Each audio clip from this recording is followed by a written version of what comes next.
Movie में sound effect कैसे बनाया जाता है ये जानकर आपका रिएक्शन भी कुछ ऐसे होने वाला है।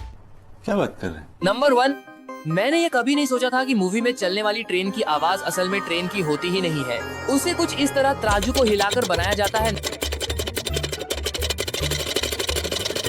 नंबर 2, मूवी में आपने हड्डी चटकने की आवाज तो सुनी ही होगी। इसे कुछ इस तरह सब्जियों को मोड़कर बनाया जाती है।